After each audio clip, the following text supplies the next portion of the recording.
What up, everybody? It's your boy Sack the King up in this motherfucker, man.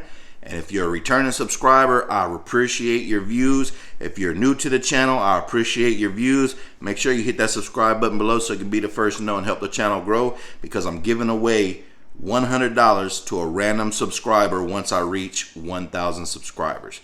Now, as you can see from the title, never judge a book by its cover.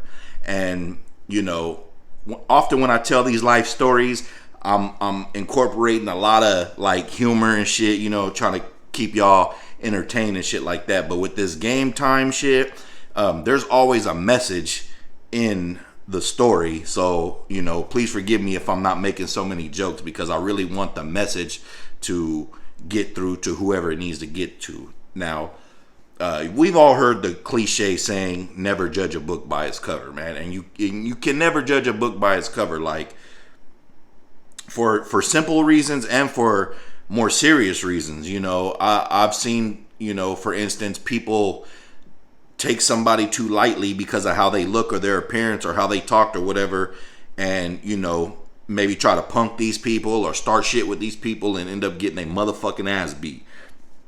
I'm pretty sure we've seen it all the time, especially if we've been in school with bullies and shit like that. You've probably seen a bully get his motherfucking head knocked off by somebody that he probably thought was less of a person than him, man or female. And that was the mistake that they made by judging a book by its cover. Now, this story that I'm going to tell, that it relates to never judge a book by its cover, it doesn't have anything to do with violence or anything like that. But it does happen to do with me personally judging a book by its cover. And thankfully, it didn't cost me in the long run. It actually helped me in the long run. And I'll tell you what happened. So,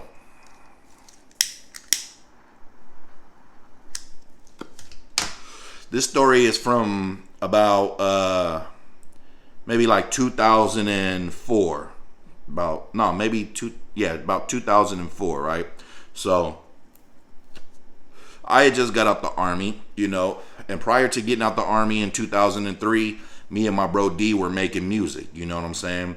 And, you know, we didn't really have any kind of direction with where we wanted to go with the music. We just knew that we had a passion for music and we both could rap. So we used to go to the studio all the time and make, you know, music or whatever. So longer story short, we got sent to Iraq. That kind of cut our shit off a little bit. But when I came back and my bro D came back, we was right back on it, man. Every day, writing raps, you know, going to the studio and recording, right? So word started to get around that we rapped. Now, there was a security at a club that we used to go to, and his name was House, you know what I'm saying? And House was like a big dude, big black dude, you know what I mean, as you can see in the thumbnail. And he used to ride this little scooter. It was like a little ass scooter, you know what I mean? And this nigga's hella big, but he's riding on a little ass scooter. And House never like dressed up. He never had on like fly clothes. And it's probably because I seen him most of the time. He was just in like a security outfit. It was just like some regular black Dickies and a black shirt, you know what I mean? So, you know, later on I would see him in different clothes and all that other stuff. But at this time, you know, I'm just looking at him as the security nigga from Black Sounds, you know what I mean? But D, you know, D was kind of like the manager of the group. Like, D had all the brains. He used to read books about music. He was the one that had the studio hookup. You know, he used to be like our manager / group member, you know what I mean? So, shout out to our bro D.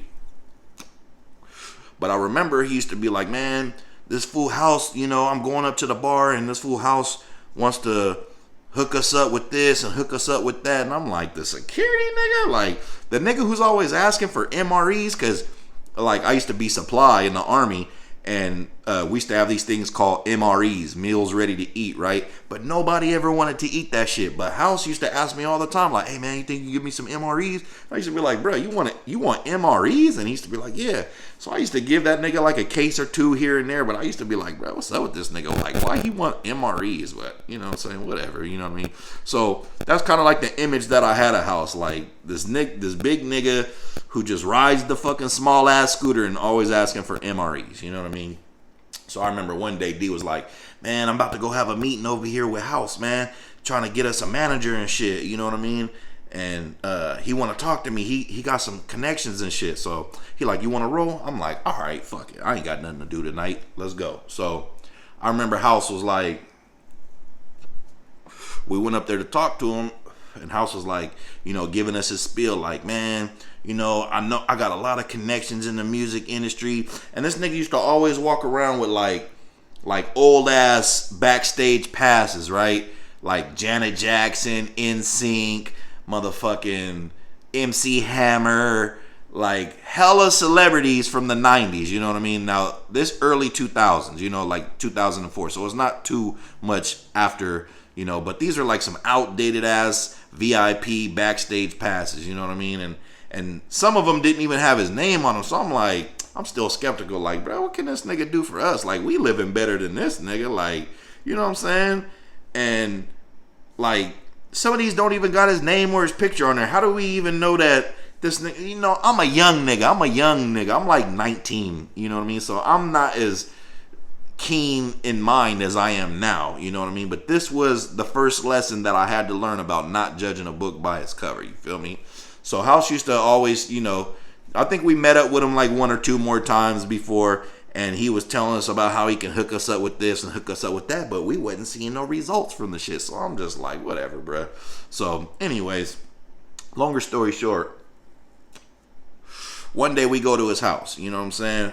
We go to his house, and like I said, he's telling us all these war stories about him being on tour here with Janet Jackson, him being on tour with MC Hammer. He told us a story one time about how Quincy Jones, Quincy Jones, the nigga behind Thriller and all that other shit, you know, like I said, he was tied into, I should have put it all together then, you know what I mean?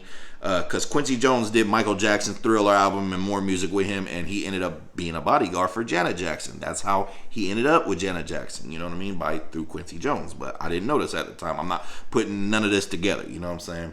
So he was telling us a story about how Quincy Jones, he used to be the bodyguard, and all he had to do was babysit QD3, you know what I mean, which is a grown man now, but at the time he was a kid, and how Quincy Jones had him in a back house, giving him like $4,000 a week, which was great money in the 90s, you know what I mean? And how all he had to do was pick him up from school and just drop him off and just be mainly his bodyguard, you know what I mean? Quincy Jones' son's bodyguard. And he bought him a Range Rover and all this shit, but he don't have none of this shit. Like I said, he's riding on a little ass scooter. So I'm like, I gotta see it to believe it at this point. I'm a young nigga, like I said, right? So I'm like, why'd you quit that shit, you know? He like, oh, I went on the Velvet Rope tour with Janet Jackson, you know, that's why I had to quit working for Quincy Jones, because Janet Jackson was paying me more money and whoop, whoop, whoop, you know what I'm saying? I'm like, all right, whatever, you know what I mean? Like I said, we've been hearing all his war stories. I've been seeing all his backstage passes at the little bar we used to meet at, but nothing was coming from this shit. Like, we doing more on our own than he's doing for us, right? So I remember D was like, hey man, I'm about to go meet with House. I'm like, you about to go meet with this nigga again? He's like, yeah man, just come with me. So I'm like, all right. Never been to the nigga house. So we go to this nigga house. He's living in an apartment with his baby's moms, you know what I'm saying? I don't think they had the baby yet. But his girl, he was with a German chick. Had a cool little apartment, you know what I'm saying? And I remember him coming in and just being like, hey, man, go ahead, have a seat. I used to let D do all the talking, right? Because at this point, like I said, I done heard enough. Like, just let me know the important shit and y'all two chop it up or whatever, you know? But they was in the kitchen, but, you know, he told me to have a seat on the couch, make myself comfortable at home or whatever, you know what I'm saying? Like I said, he was a cool nigga. He was cool, you know what I'm saying? But, He had like some magazines, you know how people got like a coffee table and some magazines, you know what I'm saying? And I'm like, hey, House, can I look at some of these magazines? Because I'm sitting there, I'm bored. There wasn't no cell phones with no instant or no social media or nothing. Nigga, I probably had a blue Nokia with the little snake, and I had already beat all the levels to that shit. So I'm just sitting there bored at this point. I don't understand German TV or nothing like that. So I'm like, hey, can I, you know, look at some of these magazines? And he's like, yeah, go ahead, man. So he didn't tell me to look at a specific one or nothing. He just was like, yeah, you know. So I remember going through them, and I picked up this NSYNC. It was like a Scholastic. You know how you used to go to the book fair, and like back in my days, it used to be like New Kids on the Block or Crisscross was like the biggest fucking. But you know, they used to make books of you know, just like fan books or whatever, right? So there was one in like the middle of the stack, and I just happened to pick that shit up. So I'm looking through it, and all of a sudden I flipped like damn near in the middle, and it was a picture. It was NSYNC World Tour. You know what I'm saying? It was like their whole world tour captured in this one book, like all the pictures from every city that they went to on a world tour, right?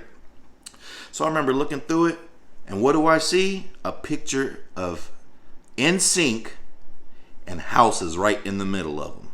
And it said in the caption, NSYNC takes a break from their world tour performance at wherever they was at with their security, and it had his name in there.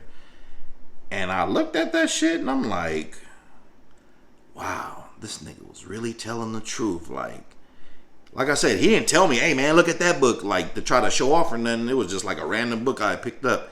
And I looked at that shit and I'm like, you know what? I was kind of wrong about this nigga. Like, and this is like when NSYNC was the shit. You know what I'm saying? Like, they was at the top of their shit. You know what I mean? So it just made me think like, you know what? I had this nigga fucked up. Like, he really was telling the truth about being with NSYNC, and maybe all those passes, VIP passes, was his for Janet Jackson, MC Hammer, like countless groups he had, you know what I mean? And he was telling us countless stories of all these celebrities he used to bodyguard for. But I'm just judging him off of, you know, his current situation of being in Germany and not having everything that he used to have before, you know what I mean? And I forget why he even told us why he came to Germany, you know what I mean? But anyways, he was in Germany at the same time as us, and he wasn't in such, you know, financial you know, situation as he had been in all these stories that he's telling us. You know what I'm saying? But when I opened that book and I seen that shit, I'm like, you know what? Like, he can't make this up. Like, this is a real printed book. Like, this shit is in circulation. Who knows how many kids got this book? So it was like, from that day, I was like, you know what? Like, I'm going to start listening to what this nigga has to say, man. I'm going to get up my stupid ass childish ways, and I'm going to start listening to what this nigga has to say. Now, it was not too long after that, right, that House started making fucking moves for us, man. And we had another dude named Toby Heard. Shout out to Toby, too. It was both of them. But House got us on hella tours with people. I'm talking like, nigga, we had shows with Yuck Mouth, The Regime. We did a couple tours with them in Germany.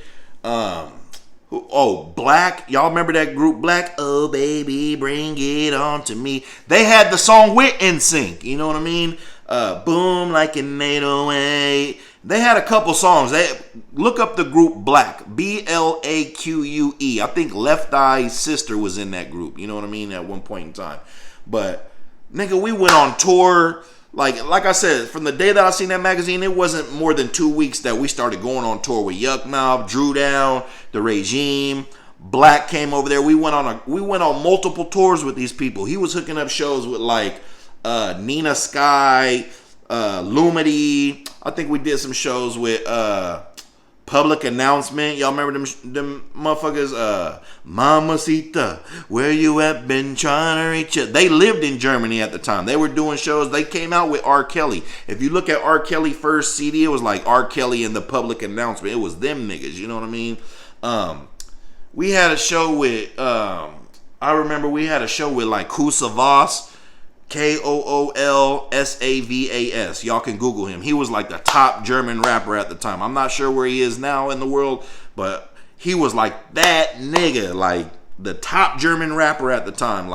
But House and Toby were hooking up all these tours and shit. Like, you know what I'm saying? And it really became beneficial, man. Fredro Starr, man, Onyx. We had a lot of good times, man, between 2004 and 2005 to where I ended up catching my case, and I'll get into that in another video, and I had to leave Germany, man. But man, I felt like a real rap star, man, because we was really going on tour. I'm talking like own hotel rooms, city to city tours, and it was all because of House and Toby's connections. You know what I'm saying? So the moral of the story is man, you cannot judge a book by its cover, man, because House really did have all these connections. And I'll tell you something else, another caveat to the story. House used to always tell us like, hey man, I'm gonna be moving back to California, man. When I move back to California, I'm telling y'all, man, I'm gonna be on again. Just like I'm telling y'all, I'm gonna be on again. Trust me, man, trust me. And I believed him, you know what I'm saying? And I believed him because, longer story short, I moved back to California, and House ended up moving back to California, and he was, you know, still hooking up. He was still doing tours with like Nickelback as their. I remember seeing Nickelback as you know, on tour, and him in pictures with them as their bodyguard and shit. And mind you, I'm leaving out some celebrities. There's a lot of celebrities that probably know Ken House Hunter. You know what I'm saying? But he used to always tell me like, hey man, when I get back to Sac, man, don't judge me by how I look now, man. I'm gonna be on when I get back to California. And he really did. He really moved back to California. He moved his girl. He had a kid by then. He got her a job at Nickelodeon Studios. He was like starting to transition out of being bodyguard because he was an older nigga by then. And he started doing like commercials and shit and making like trailers to movies. He did like the Fantastic Four. When the Fantastic Four movie first came out, he did the whole trailer to that shit. He edited all that shit. He got his girl a dope ass job at Nickelodeon Studios. She was working. He was always on set and shit to movies and shit. And he used to always tell me like, Sac, man, move to LA, man. I'm telling you, man.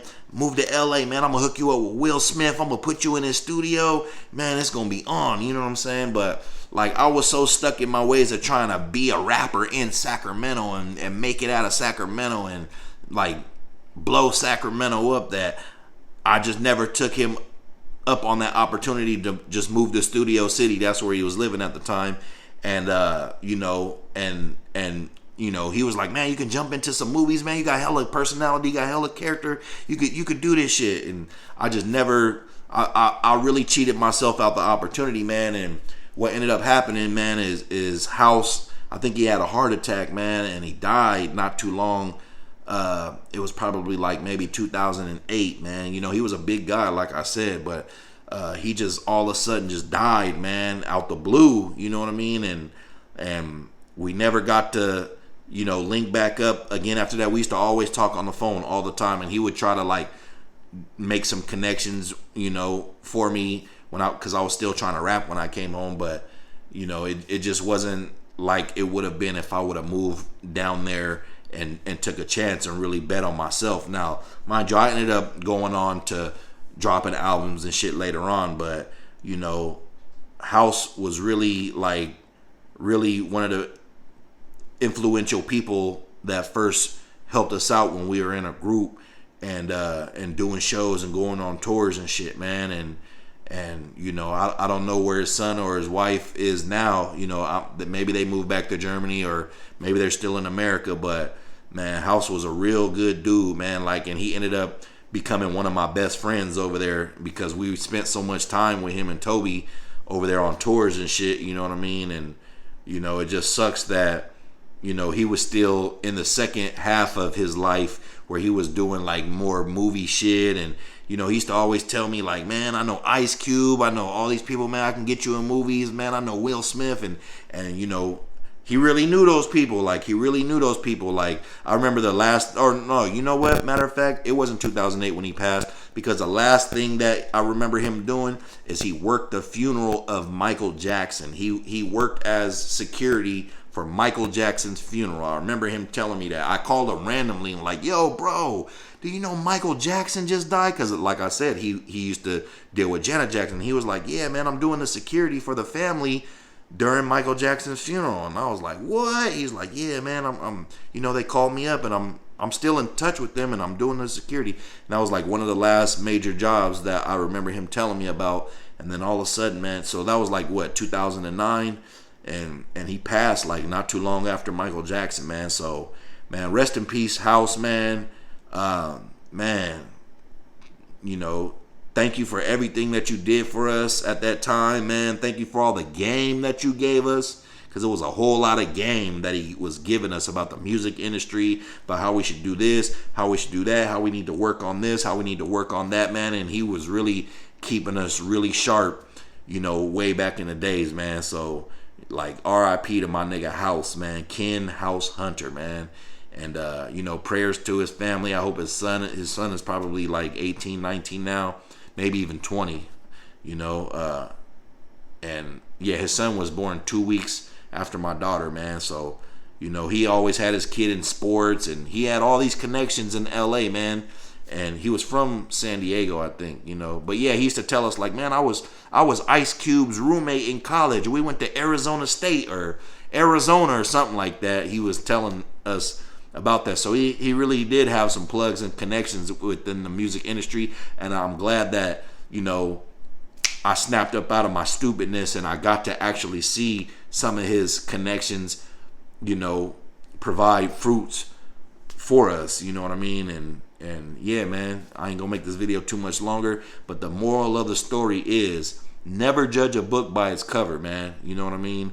And it can go into another topic that I'm gonna get into later on in this Game Time segment, series, or whatever you want to call it. But yeah, that's, you know, just the main example that I remember, and the first time that it really hit me that you cannot judge a book by its cover, man. You never know who a person is or what they've been through or what they've done. Even with me, like, people see me, they don't know nothing that I've been through or I've done. They just know the person that they see now, you know. But I've done a lot of shit, man, that most people wouldn't even believe, you know. But that's why you got to treat everybody, you know, with respect, and, you know, not judge them, because you never know that nobody could really be a somebody one day, or has been, and can still benefit you at some point or hurt you. You know what I mean? So that's the moral of the story, man. Sorry this video is so long, but yeah, never judge a book by its cover. And rest in peace to Ken House Hunter. I'm out.